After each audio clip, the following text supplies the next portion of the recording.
बोली बोली छठी मैया की। Mixing by Sidhu Tiwari. DJ Shubham Sumerpur. चली रौरा घाटे दौरा धोली अपना माथे। चली रौरा घाटे दौरा धोली अपना माथे।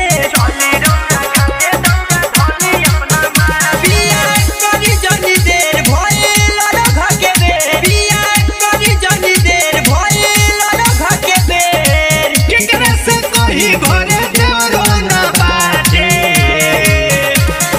चली रौरा घाटे दौरा धोली अपना माथे। चली रौरा घाटे दौरा धोली अपना माथे। बोला बोला छठी मैया की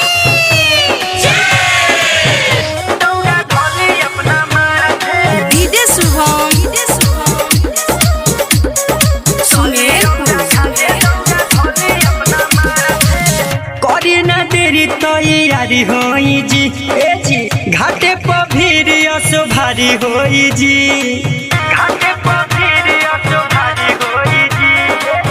करी ना देरी तैयारी होई जी।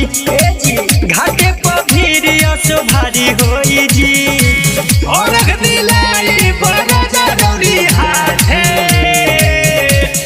चली रौरा घाटे